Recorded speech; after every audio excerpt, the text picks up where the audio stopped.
আসসালামু আলাইকুম, ইতিস কুকবুকে সবাইকে স্বাগতম। আজ আমি আপনাদের তৈরি করে দেখাবো ক্যারামেল মিল্ক পুডিং। পুডিং এর এই রেসিপিটা কিন্তু কম বেশি সবাই জানেন, আর এটা বানাতে খুবই অল্প সময় লাগে। 30 মিনিটের মধ্যে আপনারা তৈরি করে নিতে পারেন এই মজাদার ক্যারামেল মিল্ক পুডিংটি। আর আমি যেভাবে পুডিংটি সবসময় বানিয়ে থাকি, আর সেই রেসিপিটি আপনাদের মাঝে শেয়ার করব। আশা করব ভালো লাগবে। ভালো লাগলে ভিডিওতে একটা লাইক দিয়ে চ্যানেলটি সাবস্ক্রাইব করে পাশে থাকবেন। প্রথমে আমি ক্যারামেলটা তৈরি করে নিব, আর তার জন্য দিয়ে দিচ্ছি একটা প্যানে হাফ কাপ পরিমাণের মতো চিনি, আর দিয়ে দিচ্ছি তার মধ্যে 2 টেবিল চামচের মতো পানি। আর চিনি আর পানিটাকে খুব ভালো করে আমি মিশিয়ে নিচ্ছি, আর মিশিয়ে একটা ক্যারামেল তৈরি করে নিব। আস্তে আস্তে দেখবেন চিনির কালারটা চেঞ্জ হতে শুরু করেছে। আপনারা কেউ যদি ক্যারামেলের কালারটা এরকম হালকা রাখতে চান, সেই অবস্থায় কিন্তু নামিয়ে নিতে পারেন। আমি আরেকটু গাঢ় করব, তার জন্য এখন চুলাটা অফ করে দিচ্ছি, আর চুলার হিটে আরো কালার চলে আসবে। আর এই পর্যায়ে আমি যে মোল্ডে পুডিংটা সেট করব, সেই মোল্ডের মধ্যে আমি এই ক্যারামেলের মিশ্রণটা দিয়ে দিচ্ছি। আর ক্যারামেলের মিশ্রণটা দিয়ে খুব ভালো করে আমি এইভাবে ছড়িয়ে দিচ্ছি, যেন খুব ভালো করে সেট হতে পারে। পুডিং তৈরি করার জন্য আমি নিয়ে নিচ্ছি 1 লিটার দুধ।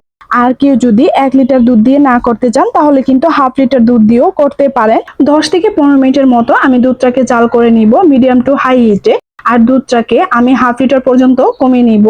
আর এইভাবে দুধটা জাল করতে করতে এক পর্যায়ে ঘন হতে শুরু করবে। আর আপনারা যদি দুধটাকে হাফ লিটার পর্যন্ত করতে না চান, আর একটু বেশি রাখতে চান, তাহলে 4/1 কমিয়ে নেবে।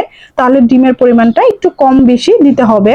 আর আমি এইভাবে দুধটাকে ঠিক 10 থেকে 15 মিনিটের মতো জাল করে নিব, তাহলে কিন্তু আমার দুধটা জাল হয়ে যাবে।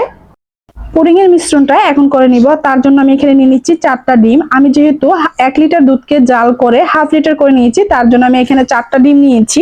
আর ডিমগুলোকে ভালো করে বিট করার পর আমি এখানে দিয়ে দিচ্ছি 1 কাপের মতো চিনি। কেউ যদি মিষ্টি কম পছন্দ করেন, অবশ্যই মিষ্টির পরিমাণটা আর একটু কমিয়ে দিতে পারেন। এইভাবে আমি চিনি দেওয়ার পরে ডিমের সাথে খুব ভালো করে চিনিটা মিশিয়ে নিচ্ছি। আর এইভাবেই কিন্তু খুব ভালো করে চিনি আর ডিমটাকে মিশিয়ে দিবেন। আপনারা কেউ চাইলে কিন্তু চিনিটা ব্লেন্ড করে তারপরে দিতে পারেন, তাহলে তাড়াতাড়ি মিশে যাবে। আর তারপরে আমি জাল করা দুধটা দিয়ে দিচ্ছি, আর দুধটা অবশ্যই এখানে ঠান্ডা করে তারপর কিন্তু দিবেন। আর এইভাবে দুধটা দিয়ে আমি খুব ভালো করে সবকিছু মিশিয়ে নিচ্ছি। আপনারা যদি কেউ চান এইভাবে না দিয়ে একবারে ব্লেন্ডারে সবকিছু দিয়ে 2 মিনিট ব্লেন্ড করে নিলেই কিন্তু হয়ে যাবে। আর দিয়ে দিচ্ছি 2 ফোঁটা ভ্যানিলা এসেন্স। কারো কাছে যদি ডিমের স্মেলটা পছন্দ না হয়, যে কাঁচা একটা স্মেল থাকে, অনেকের কাছে কিন্তু ডিমের সেই স্মেলটা পছন্দ হয় না, তাহলে তারা কিন্তু এই ভ্যানিলা এসেন্সটা দিয়ে দিতে পারেন।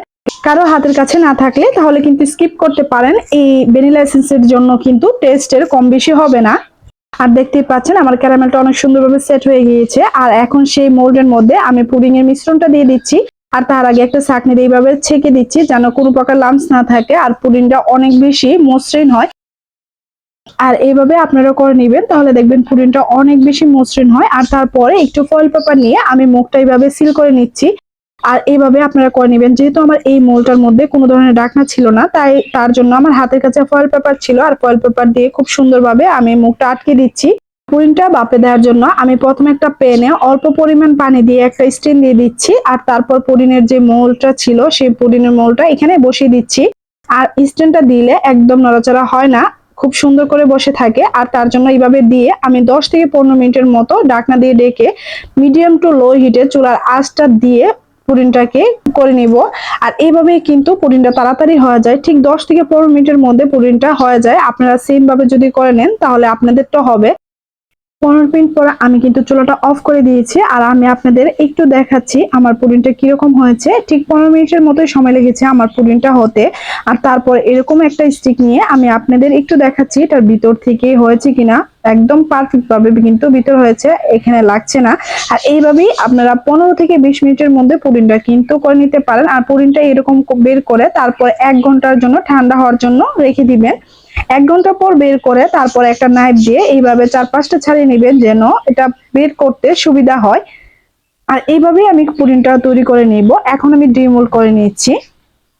আর এইভাবে কিন্তু আপনারা পুডিংটা খুবই অল্প সময়ের মধ্যে বানিয়ে নিতে পারেন। যারা একদম নতুন তাদের জন্য অনেক উপকার আসবে। দেখতে পাচ্ছেন কতটা সুন্দর হয়েছে। আর এইভাবে কিন্তু আপনাদেরটাও হবে। আপনারা যারা প্রথম বানাবেন, আশা করছি সেম রেসিপি ফলো করে যদি আপনারা করেন, আপনারা একদম পারফেক্ট এই ক্যারামেল মিল্ক পুডিংটি বানাতে পারবেন। আর এইভাবে ঠান্ডা ঠান্ডা যদি পুডিংটি বানিয়ে পরিবেশন করেন, আপনাদের কাছেও ভালো লাগবে, আর যাদের দিবেন তারাও অনেক বেশি পছন্দ করবে। আর এইভাবে আপনারা আপনাদের পছন্দ অনুযায়ী এই পুডিংটা পিস করে নেবেন। আমি আমার পছন্দ মতো একটু কেটে আপনাদের দেখাচ্ছি এটা কিরকম হয়েছে। দেখতেই পাচ্ছেন কতটা সুন্দর হয়েছে, আর এটা খেতেও কিন্তু অনেক বেশি টেস্টি হয়।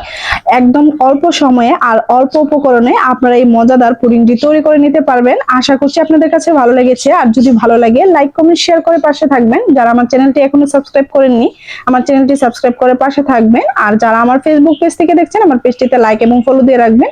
ধন্যবাদ সবাইকে।